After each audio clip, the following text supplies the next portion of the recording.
We acknowledge the traditional custodians of the land of which we record this podcast, the Whadjuk people of Noongar. We recognise their continued connection to the land and waters of this beautiful place and acknowledge that this land has never been ceded. Welcome to Health and Safety Conversations. Here's your host, Tom Bourne. And joining us today is the wonderful Philipbecame. Born into Mundari Culture in Jayi, a village in Kerchomba, north of Juba in South Sudan, Philipbecame's childhood was marked by unimaginable hardship. At just 10 years old, he was forcibly taken by the Sudan People's Liberation Army under the guise of receiving an education. His parents were given ultimatum by the rebels group to give away one of their sons, Philip, and his elder brother Wani. Philip became the choice and was taken. He endured a decade of captivity, facing torture, beating, forced labor, sleep and food deprivation, and was subjected to constant threat of death from lack of food, aerial bombardments, and attacks from Sudan Government Army. In the year 2000, Philip escaped to Kenya, where he spent 4 years in the Kakuma and andDadaab refugee camps. In 2004, he was granted resettlement in Perth, Western Australia, through the support of the UNHCR and the Australian government. Philip's journey in Australia has been nothing short of transformative. He began working in agriculture, then transitioned into aged care and disability, where he worked as a support worker and a trainer and assessor. In 2008, he entered the mining industry after earning a vocational education training qualifications in geoscience, and later a work health and safety qualification. Currently, Philip is working for a mining company as a senior safety advisor and provides ad hoc training services to a Western Australian registered training organization. Philip has volunteered for Mercy Care, St. Vincent de Paul, and is an active member of the Perth Rotary, which is engaged in social programs across the state, Passage Youth Hub, Path of Hope, Kimberley Dental Team, and many other projects aimed to improve the quality of human lives internationally. Philip's autobiography, The 10-Year-Old Man, chronicles his life from child soldier to Australian citizen, offering a powerful testament to resilience, faith, and the human spirit. He continues to mentor youth, advocate for inclusive policies, and build bridges between communities and government agencies. Philip, how are you? I'm very well, thank you. It seems like yesterday I was talking to you, because it was. It's a lovely train west there where we both do some work. Philip, your story and your background is quite extraordinary to most people living in Australia, where you've gone from being a refugee, now you're a respected leader in your groups, you're an author and a safety professional. All right, can you take us back to where the journey for you actually began and what's actually shaped your life so far? Well, thank you for the question. I obviously migrated to Australia, like many migrants do. I came under the humanitarian visa 2000. That visa usually issued to people who have some security issues that obviously prevented them to stay from the country of origin. These people would have left the country of origin, gone to a secondary country for refuge, and then from there there would be another insecurity that would then allow them to be resettled in places like Australia. So I came from a country called South Sudan. It's quite a new country. It's gone independent in 2011, and I came from a tribe called Mundari. It's in the equatorial region of South Sudan, which is not far from Juba, the capital city. So before I left village, I was young, obviously very young at the time. I was helping my mom, my dad, as well as my brother, doing some chores in the house. As I was a young person, there were a lot of things that I was prevented to do. Things like hunting, for instance, was common activities mainly done by the grown-up men. Fishing was another thing, but I was able to help my brother to actually row the boat while we go fishing. We use spears to do the fishing. And when it come to farming, I was able to assist with maybe carrying the container that carried the seed for sowing. And so obviously all that, I was in the process of being groomed to become an adult in that communal setting. Obviously our culture, and I believe like so many other African cultures, they're very structured. So you grow out of adulthood. I mean, from adolescent into adulthood, and there are certain things that get done. So I was in the process of being groomed to become an adult when that process was actually interrupted by the rebel groups. So these rebel groups are called Sudan People Liberation Army, and they were fighting the government of Khartoum at the time. The war was based on religion, but overall, I think it's all come down to politics. Religion didn't really play a part, but however, some politicians were using that as a way of denying service to the people who are mainly in the southern part of Sudan. Historically, people in the southern part of Sudan are of African descent, whereas the north of Sudan, there's element of difference of purpose. And as such, the politicians usually reuse the religion as a pretext to deny service to people in the south. So the way how it was done was that the rebels use elders in the community to try to sort of really coerce people to give away their children, but no one was doing that. So the rebel then were actually asking the parents that in my case, I've got a brother who's older than me and 3 sisters at the time. My father was asked to give away one of the boys. And unfortunately, I became that boy, which I believe is probably one of the worst choice you can ever offer a parent. But unfortunately, that was the case. For me, I didn't really understand why that was done. It took me a while, and in fact, it got me thinking, and I felt like maybe my dad didn't like me or didn't love me much. That's why he chose me to be taken away by these people whom I don't know. It was for a reason which I only found out maybe 10 years ago. I did not know, but it was strategic. So the line of thought at the time was that if my brother rather was taken away, he would have been taken quickly into the war, given a gun, and possibly you get killed. And in fact, that happened to my cousin.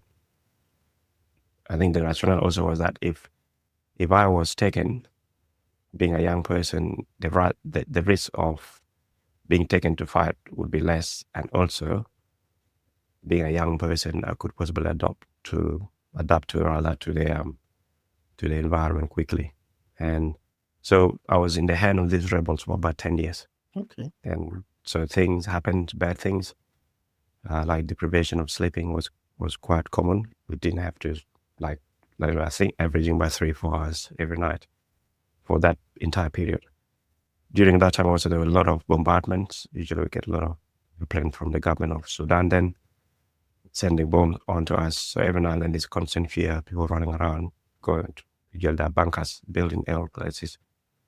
That sense of life, in fact, gave me a lot of, not sure whether it was resilient, but more or less it took so much, like fear.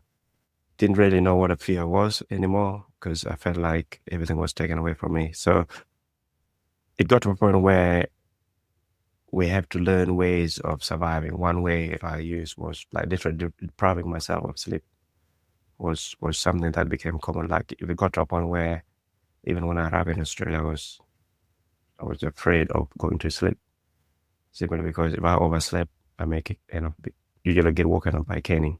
So, and a lot of things that happened there, including lack of food, obviously was something that we ate every second day. And even going to the toilet was controlled. You can't go to the toilet at your own course. In fact, the condition was so you go to the toilet once a day and you line up And I remember there was about a pit, the long drop, called long drop here. Yes. Yeah, so 72 of us go to line up. So I remember sometime around 3 o'clock, you find a rock and put it on line to wait for your turn later after dinner usually, and then you go and use the pit latrine. And that was life, really. And of course, a lot of other things happen there as well. Yeah, yeah. For those who think we're quite fortunate in this part of the world that we're not exposed to that, do you find the ignorance that a lot of people have in Australia towards how conditions are so different in terms of security and justice, does that frustrate you sometimes? Yeah, it does. It does frustrate me at times, but also one thing that I know for sure is usually when people are they're less informed on the reality, they tend to sort of really make judgment based on the environment, what they know. Media obviously hasn't really done well in providing the right information to the right people.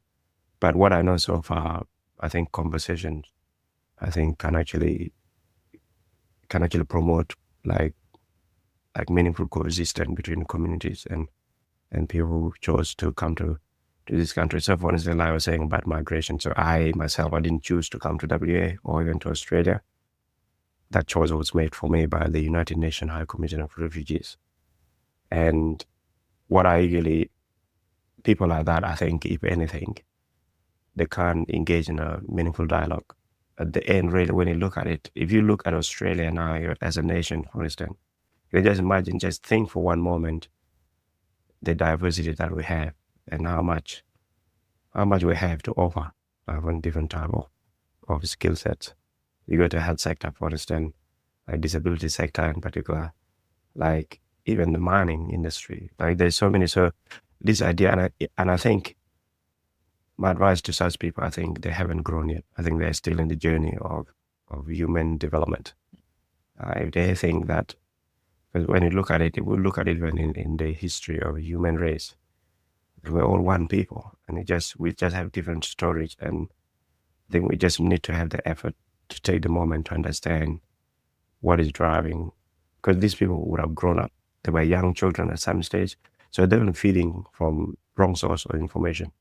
And that, I think, it's something that I believe, if anything, probably need to look at a holistic way of addressing some of the social issues, like even considering looking at civic education, going all the way back to the education system and begin to, hopefully when we do that, we kind of begin to look at some of the, some domestic issues that we continue to have in this country. Good. You mentioned you were with the rebels for about a decade. How did that come to an end? Did the war end, or did you manage to escape from them? Yeah, I escaped because I was very, very emaciated. I had a lot of wounds on my chins, which in fact prevented me from I even don't know how I survived. But we definitely, so what they do, the rebels, every year they come and do screening, line you up, and someone would, like the main commander who does the screening would come across and it kind of has a stick that passes all around the head, because when it hits you, then you're out and you go like that. So it's a height. So I was saved by a teacher. In fact, I was selected, but then the teacher begged this commander to let me go and fight because of the condition I was in. And there were things that happened there as well. For instance, I even witnessed a colleague of mine actually killing himself because he was given a gun. He was trying to cock the gun, but he had the barrel pointing towards him. And unfortunately, it's quite a traumatic event. So I escaped, and the way I escaped was through mercy. In fact, sometimes some of these things I begin to wonder, the role of humanity and a human service. So we had a doctor who is a French doctor, originally from Poland, Dr. Ostrowiecki. This doctor, for some reason, has, I think, maybe made contact with these rebels, but I think he was misled that these kids were actually were education. They were actually brought to learn, but in fact, that was the pressure they were using to seek funding. But yeah, so this doctor would come, risk everything. He came all the way there to try to sort of, and that was the moment. There was also a priest, a Catholic priest from Irish. His name is Father Gary. And Father Gary, in fact, is still alive and is in Ireland now. So it would be nice to actually get in contact with him. But this priest also was there, again, doing the same. They speak the local language of the people, which is the people called Acholi. The place called Polotaka. So that's where we were. And from there, also through church, we met a woman who was also, whose children were taken the same way we were taken. And she got separated with them. So every 2 weeks, we usually get given a ratio, like a food, like 3 kilograms. And I remember making a request, like a kind of a prayer, that I wish I get sick and then get admitted in the hospital, and hopefully while in the hospital I can feed on the food that is provided by the hospital, and the food that I get as a ratio from these rebel groups, I can then maybe spare it, maybe sell it in the future, maybe, and then maybe get funding, get money to try to get out of the country, get out of that place. It was kind of like a detention camp. And in fact, that happened. So I got pneumonia. I was very ill. In fact, 20th of June, 2000. That was how I was in there for a very long time. I think I was there for almost 2 months. Mm-hmm. And that was it. But yeah, actually, thank God that I was alive. Nothing happened to me. And in fact, that was the fund we used. So we used the fund and by that time, when I was already in the military camp, I was being trained. And in fact, from there, we're going to be discharged and then taken to the front line. And yeah, so that's how, so we used that money, and we actually, with this lady and few other, we managed to escape to Uganda. And then from Uganda, I then went to Kenya. And that's how we became refugees there. Okay. How long were you in refugee camp? I was there for 4 years. Good. I just say that because I remember about 5 or 6 years ago, there was a lot of talk about people, they go in refugee camps and, they're there within a few weeks. They basically said, I've never heard of a quick deployment because, let's be honest, people have to do checks, they have to determine things, and there's an awful lot of demand for people to be resettled from unsafe environments. Just a question from me. Have you gone back to South Sudan, or do you know what's happened to your family since you've moved? Yes, so in 2004, when I came to Australia, 2 years, that's the good thing about that refugee, the visa, humanitarian visa, that special visa. So you become a permanent resident straight out the day you arrive in Australia. So, and then of 2 years later, I became a citizen. And so I was disconnected from my parents. There was no communication, nothing at all for 16 years. So yes, I managed to go back in 2006. I met them, and that probably was the most memorable moment of my life, because at that age, I think I was about 26 years then, when I saw my mom, she of course recognized me, although I was a grown-up man, but she sat me on her laps and she spat on my face and then blew air into my ears one at a time. And that obviously was a blessing, and that's another way to welcome me. But yeah, so I met them, and we were there for about 3 months together. And then again in 2011, where we met, I think less than 3 hours in total. So as a person who grew up in these kind of circumstances, I can say that I've only seen my parents, or maybe stayed with them for 10 years, 3 months, and maybe 3 hours. Really, that's all. And of course, at the moment, we're all orphans. They passed away now.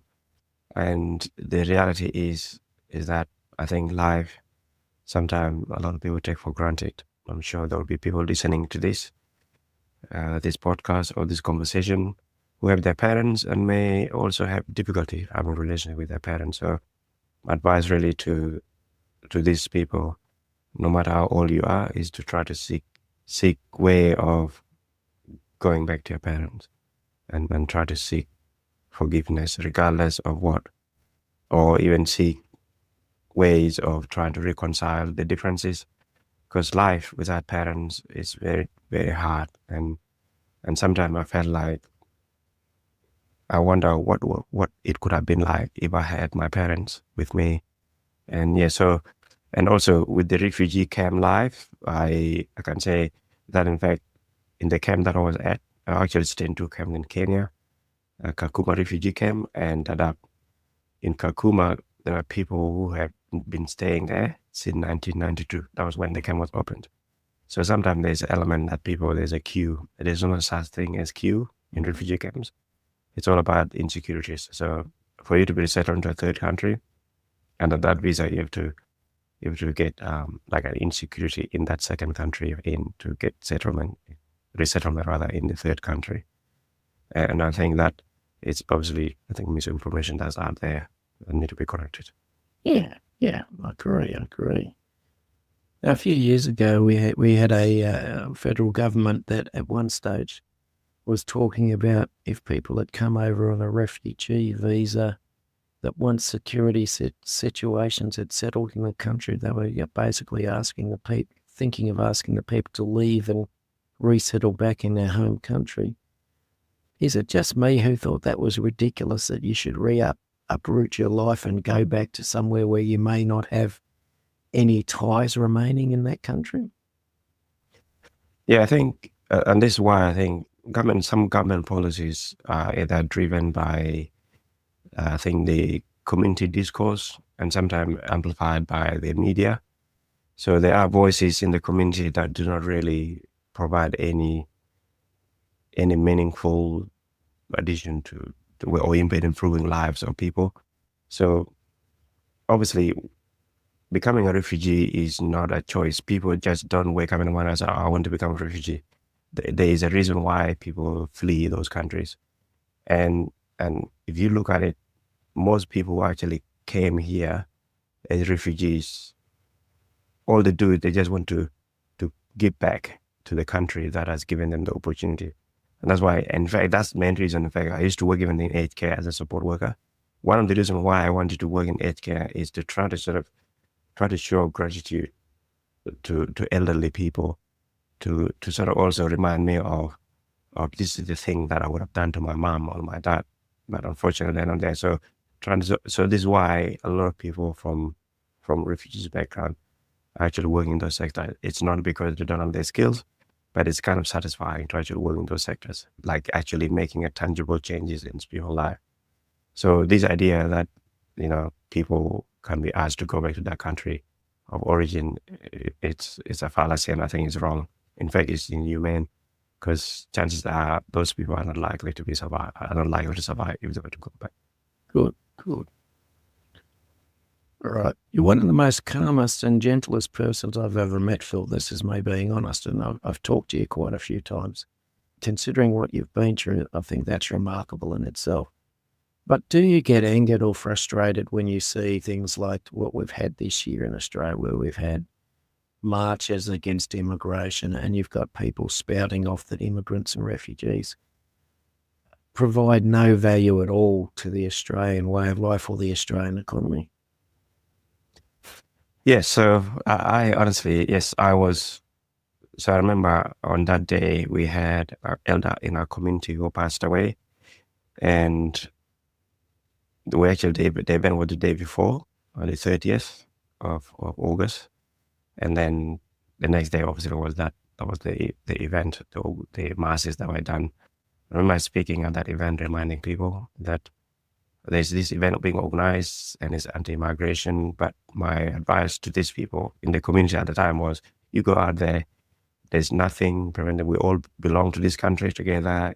Each one is contributing to the nation, and in fact, if anything, we're not a burden in any way, and we all came here like in other. So just maybe the order of migration is different. Some people came here before us, and at the end, it's a country that belongs to us now, and our job is to maintain it.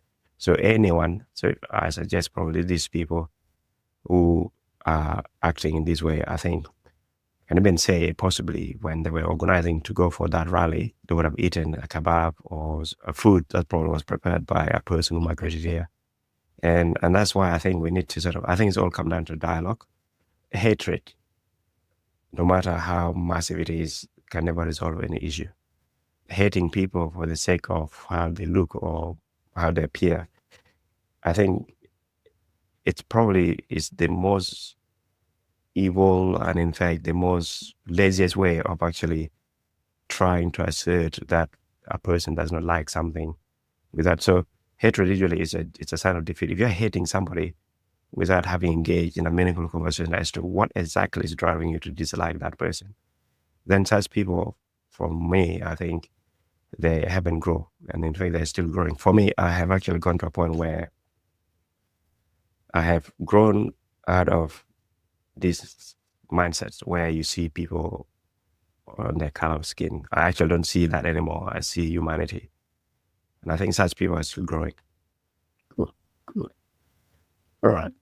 You get told you're moving to Australia and Western Australia, and you come over. What was some of the challenges, even cultural challenges you faced when you first arrived? It all started in Nairobi. So we came because I had a plastic bag. That's all what I had, a plastic bag, which I was instructed not to open. But so escalators, those moving things. Yeah, it freaked me out quite a bit. And then I saw a guy with a tattoo as well at the airport. I was trying to imagine what that actually felt like. Maybe this person is like a witchcraft or whatever it is, but I was so terrified. Turned out that they were actually flying with us coming to Dubai and then from Dubai to Australia. So the challenge that I found in the plane itself, so first we arrived in Dubai. Dubai wasn't too far from Kenya, just under 6 hours, I think. But we had to change planes while I was coming out from the air bridge. There was a lady there waiting for me in particular, so obviously a migrant moving, but I actually became emotional. Like what have I done, a person, a tiny little person from African village to deserve this level of care and attention? And that, I think, gave me a bit of appreciation about what human race are capable of doing. Like, we can care to people regardless where they come from. I think we can achieve more. So I think one of the challenges was coming to Australia was quite difficult because it was a long flight and we have to eat food. Some of this food, we have to use knives and forks, and we never used this thing before. So literally, I felt like for you to be able to fly in this kind of nice aircraft, you have to know what you're doing. And for me to use these knives or to use my hand even to eat this chicken, it'll draw attention. And literally, I denied eating because of that. Because I didn't know how to use the forks and knives. And that was trying to sort of preserve my dignity and all that. Somehow, when I arrived in Australia, some of the challenges that I had, obviously going back to Modena place, there's a place in Balga, that's where we're being taken. They had few things in there, things like they brought a basket of food and they said, this is yours tomorrow morning. You can have it.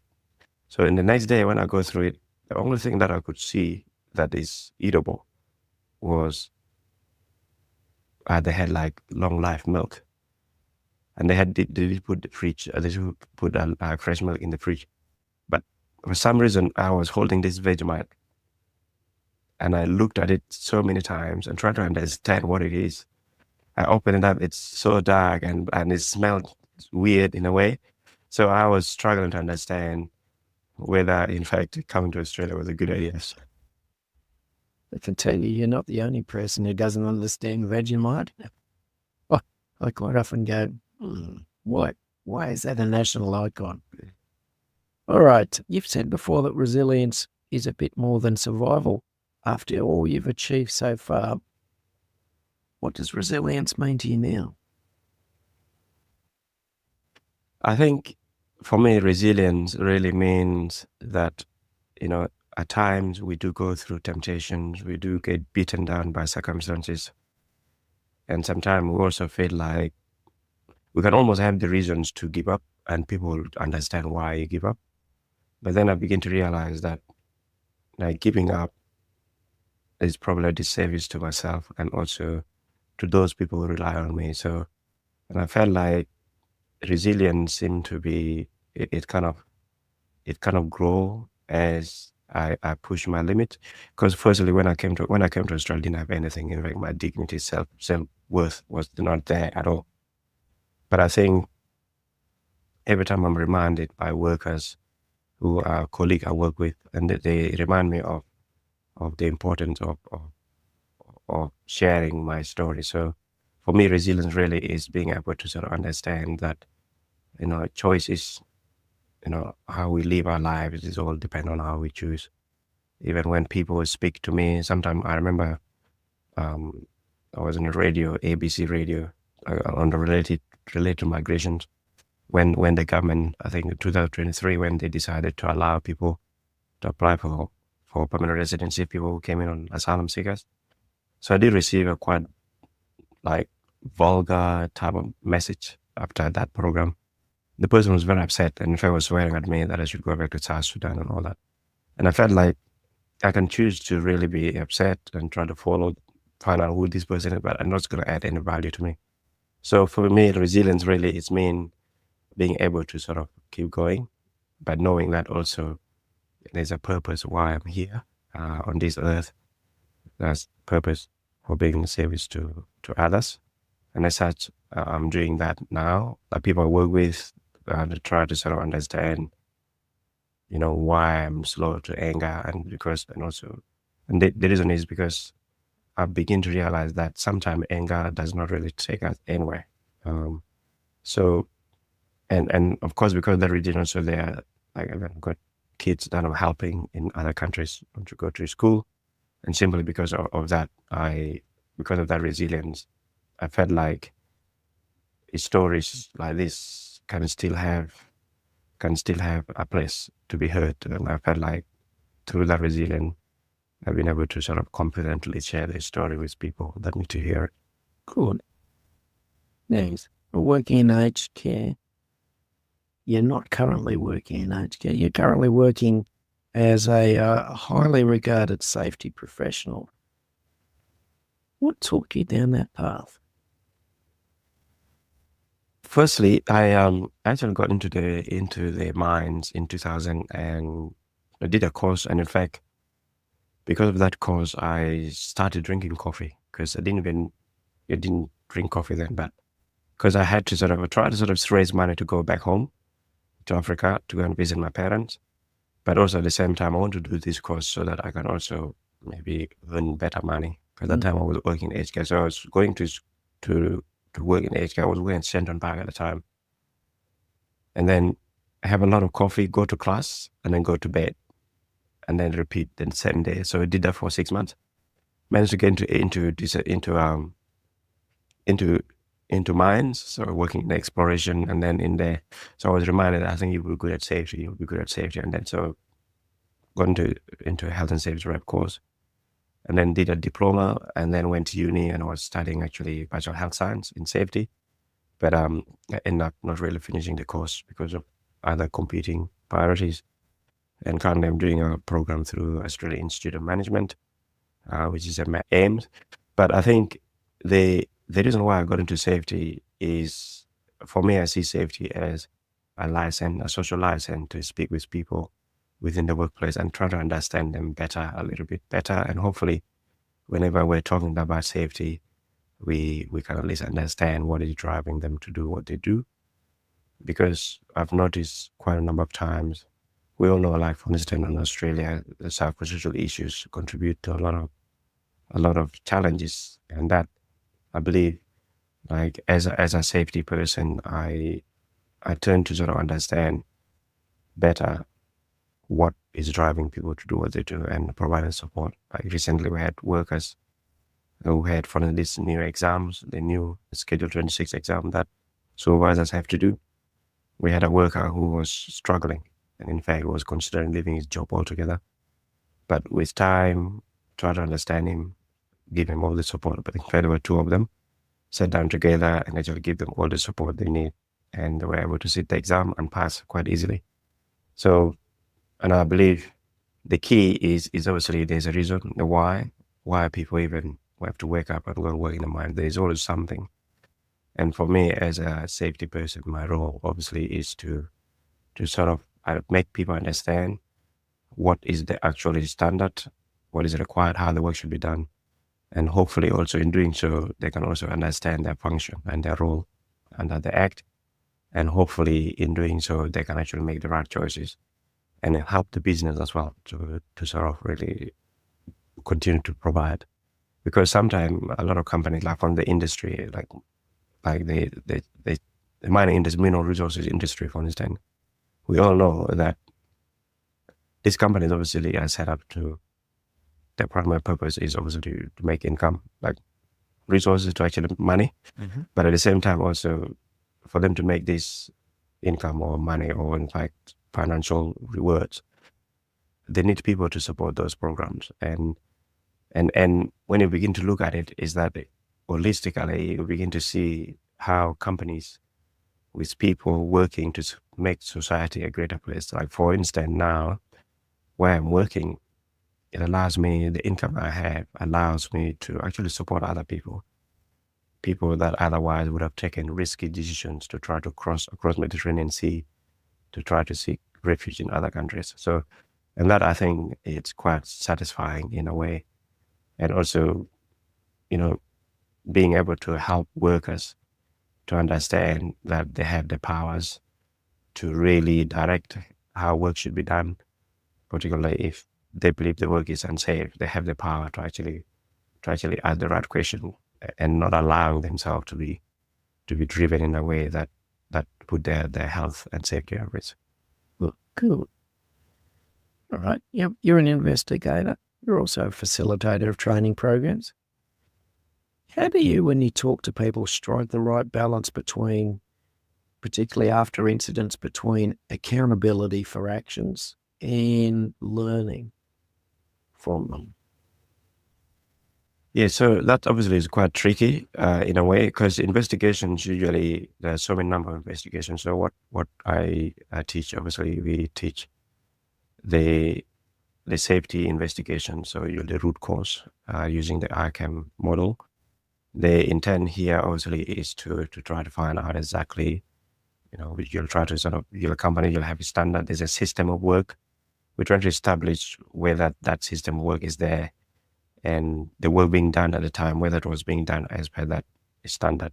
So work is done versus work imagined. And then we're trying to find out exactly whether these people who were working, whether there was a choice that they made, or in fact the control we have in place were either inadequate or in fact were absent.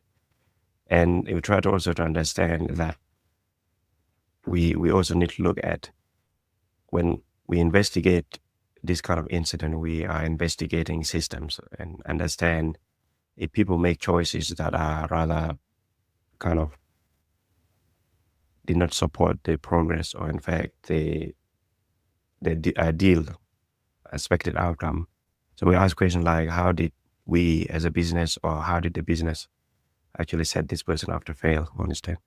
So in fact, it's all about making sure that the management and the workers understand that the outcome, whatever the outcome is, and in fact, is to try to make things better.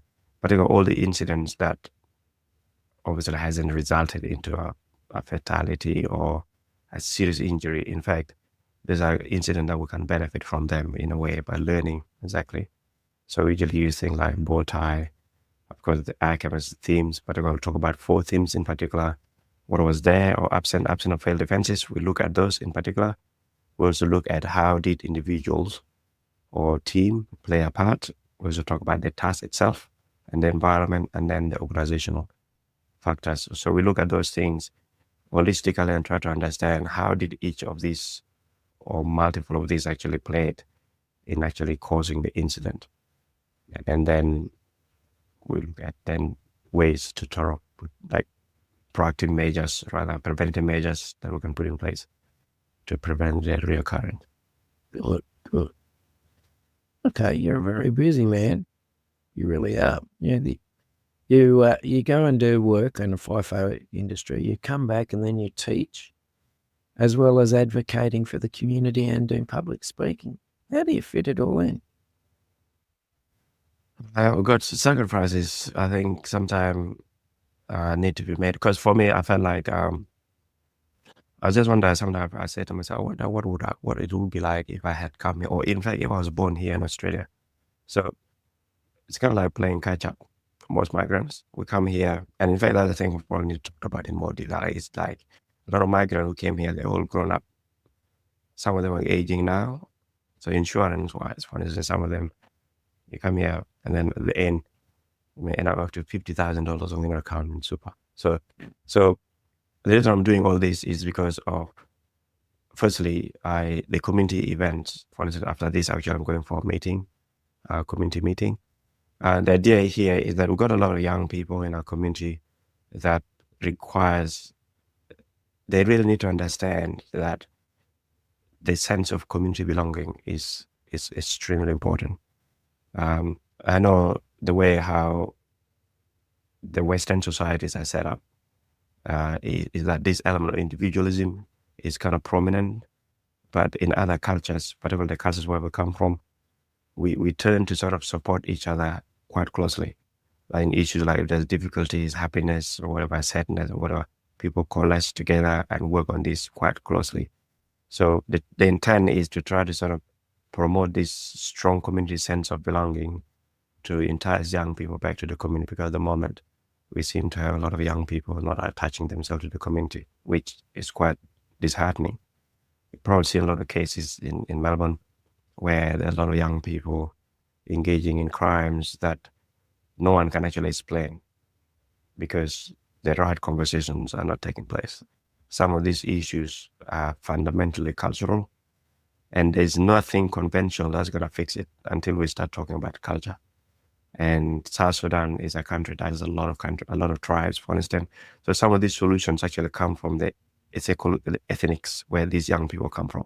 Yeah. And those are the conversations we need to have. So I try to be busy to try to help out in that regard. So I do the meetings, the conversations usually that I have in terms of speaking, usually through schools usually call me to speak, and sometimes city councils. I spoke a few times at also at few corporate offices, but mainly talked about try to make people understand, like be contented with what you have, and don't worry so much about why you didn't have an iPhone as a gift during the last birthday or thing like that. So we all know that a lot of people, like I think in average about 25,000 people die daily worldwide simply because of lack of food. So this is a thing that we take for granted. I saw working in the mines, you have people complaining about that the chips on Friday. Friday usually is a traditional fish and chip every Friday. At the mine site, we don't have fish and chip on Friday. People complain and said, "Are you for real? Like seriously?" These things, are trivial in nature. In fact, like there are a lot of major things that we should really worry about. So it's also a sacrifice. So my wife got 5 kids. It's definitely a challenge, but I do explain. So my son, for instance, who just turned 18 last weekend, in fact, last month actually, on the 18th of last month, we talked about. So I haven't got him. He didn't get a phone, and I explained to him and said, "You see, this money that you would use to buy a phone or to actually maintain your phone would actually educate up to a number of people back home in Africa." Mm-hmm. And so it became like a contribution. So everybody's contributing. And that's why in doing so, it allowed me then to actually be able to move around. And they also understand that the sacrifice I'm making is actually helping them and also helping people back home. So in fact, I have 5 kids. 1 is going to university and 4 of them are going to primary school education, simply because of the support, this kind of little things that I do here and there to sort of be able to support. Good. All right. Migrants traditionally seem to struggle to speak up about any issues, let alone safety issues in the workplace.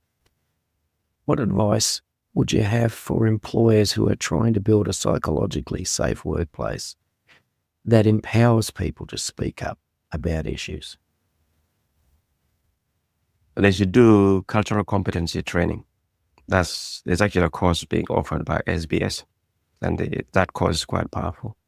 It teaches people and understand, like, for instance, their cultures, like an arc. So you have cultures that are content heavy and cultures that are less content heavy. So, and you also have things like power distance index, or I don't think the actual, it's power distance or distant power index, something along the authority in workplace. So cultures which has like content heavy appears to be very respectful and afraid of leadership, and as such, it's the leader actually that should make the effort to actually reach out to these people. But when you go and reach out to these people, don't talk mainly about work. Talk about issues along like family, how's family, and then maybe a week later, for instance, during that conversation, if that person, for instance, said that one of their child was, been selected to participate in a competition and all that.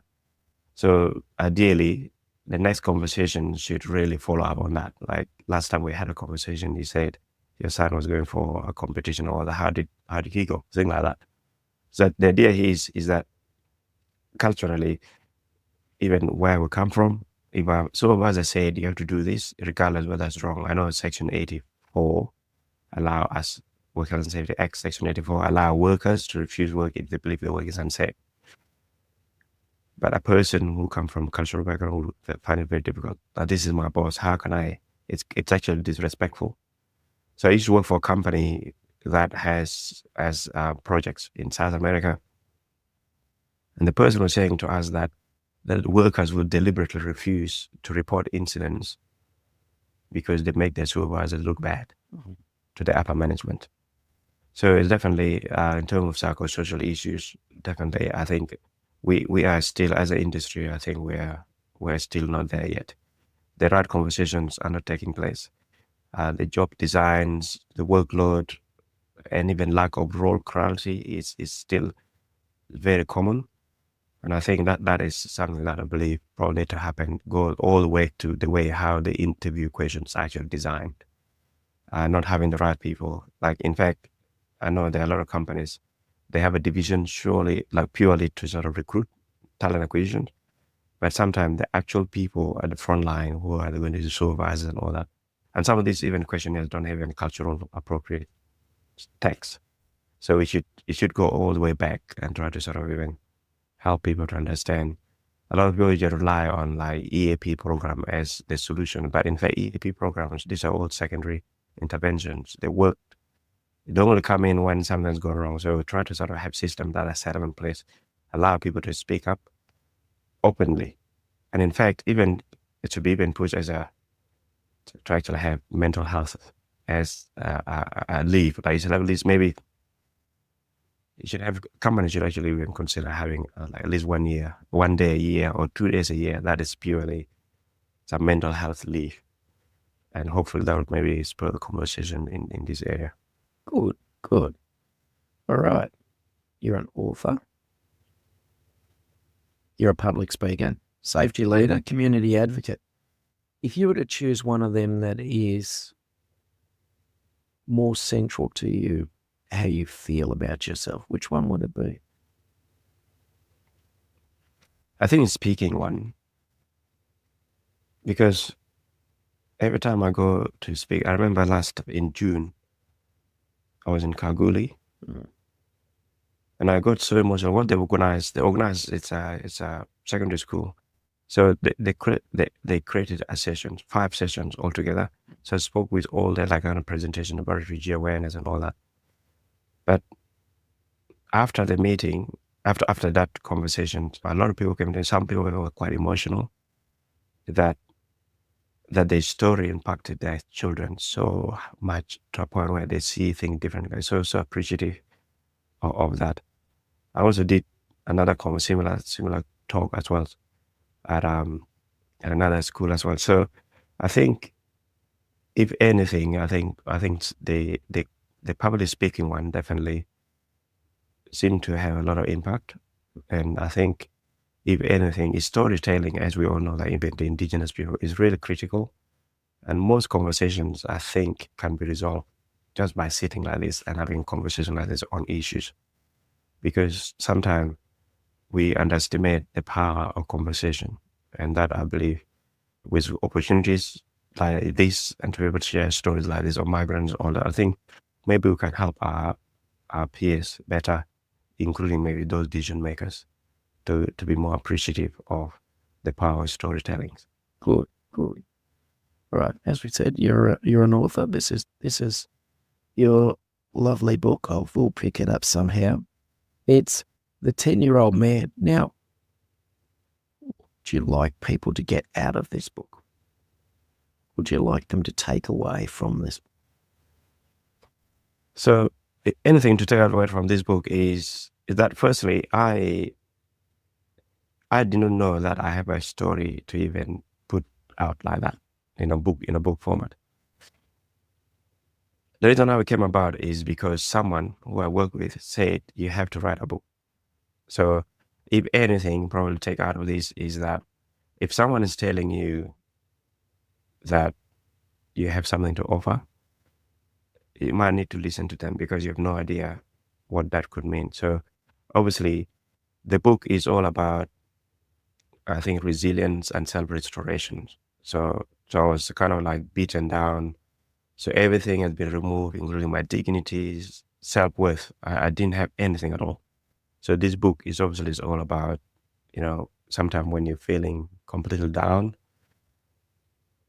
always remember that there is a better chance. There is another chance. And in fact, you keep getting up and keep moving on. Because when you look around, there are so many things. It's almost like swimming. When you're in the sea, you're swimming, there's so many things that want to eat you. Sharks and everything, they're all there. And in fact, you just have to understand that it's choices that you make that will actually keep pushing you forward. Like, for instance, like learning how to swim was something that you have to learn from the village to be able to survive, because of literal survival skill. Because at any time, the boat could capsize, because everyone will cross the river Nile. And when we're learning to swim, we're also swimming where the crocodiles are. And so I was nearly taken by a crocodile. And that's why I haven't been to the ocean since I came to Australia. But yeah, so the book is all about resilience, self-restoration, and also to also understand that sometimes you might have a story which you think is not useful, but also try to share it. And it's not actually you to consume that story, but somebody else who needs it more. So this book was published in 2021. I remember a colleague of mine I used to work with took this book to Tasmania. And the woman who read the book was actually a terminal illness. And apparently that book helped her to sort of see life differently altogether. And I felt like I also have somebody who is actually quite a senior person in my previous workplace. So he said he usually doesn't read book and he struggled to sleep. And I was joking to him, I said, is my book putting you to sleep or what is it? And he said, yeah. So it felt like it found the book quite interesting, that it would read, and then all of a sudden it fall asleep. And that, I think it's every time I hear such comments. The reason also is that, like, when I've got a website, but I haven't allowed people to put comments there yet, because the book wasn't really written to raise money as such, but more or less was written to be a story out there. But I think there seems to be a lot of interest now to sort of really make the book more publicly available. And of course, so I'm also a member of Rotary Club of Perth. So for every book sold, 10% of it goes to Rotary to support projects that so much support humanitarian or work, rather. Good. Just a couple of questions to finish. Yeah. Refugee or migrant coming to Australia, if you were to have a chat to them about how to start building a successful life in Australia, briefly, what would you tell them? I think if I can tell them, one thing is to network with people that are not necessarily from their country of origin. And if anything, I myself, the other thing too is there are two things. One is that, and I think this is why there's so much to be said. Like we have, so for instance, let's say young people in particular. So young people, most people who have never earned money, all of a sudden are getting money. Either through Centrelink or through like Services Australia or through work, for instance. Then they fail to understand that studying or in fact doing a trade is much better, because if you do so, you're actually going to earn more money and you can actually travel if you want. So there are a lot of young people who get contented with what they have, and as such, they cause all this havoc. There are also a lot of migrants who have come here, and because they came with nothing, they don't see the incentive to actually do more sometimes. There are few migrants, some of them have come rely on Centrelink for quite a number of years. But if anything, and that's why I think I like opportunities like someone like myself to be able to speak with them, but when they arrive, to be able to speak with them, that firstly you need to network with people, make sure the English language is very important. My wife, when she came, she didn't speak English, Arabic pattern. She come from South Sudan, obviously, but the intent was that not to let her even get this satellite disease. You know, you got satellite disease where you can actually, so this probably, so if someone from Pakistan, for instance, come here, or someone from Iraq, or someone from South Sudan, or wherever it is where the people come from, for instance, like Syria is another one, for instance, or Bangladesh. So my advice to these people is not to have a satellite disk in your home to bring radio channels or TV programs from your country. Otherwise, it just shows that you haven't moved. And you remain in Australia geographically, but mentally and everything you do is literally stuff that you used to do at home. So I've always encouraged people to sort of really, it's good to remain connected with the people, but also you need to network with people that are not necessarily from your tribe or from your ethnic background. And that's how you begin to see exactly the benefits of this multiculturalism. Good. Brilliant. All right, last question. When all's said and done, Philip, and time comes to an end for you, how would you like to be remembered? I just need to be remembered as a humble person who just is doing his best to make a difference in people's life. And we just hope that people who have come across me just need to understand that, pride and ego don't add any value in any setting, no matter what. So if you're good at what you do, don't tell people how good you are. Let other people discover themselves. Good. Philip Lako, it's been brilliant as always speaking to you. I always put a lot of value on our conversations that we have, no matter how brief they are. But for now, we're going to have to leave it there. But thank you for your time today.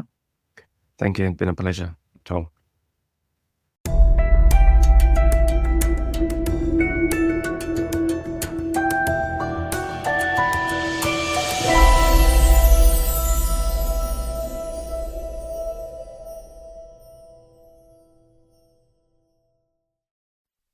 Thanks for listening to Health and Safety Conversations with Tom Bourne. Until next time, stay safe and enjoy the rest of your week.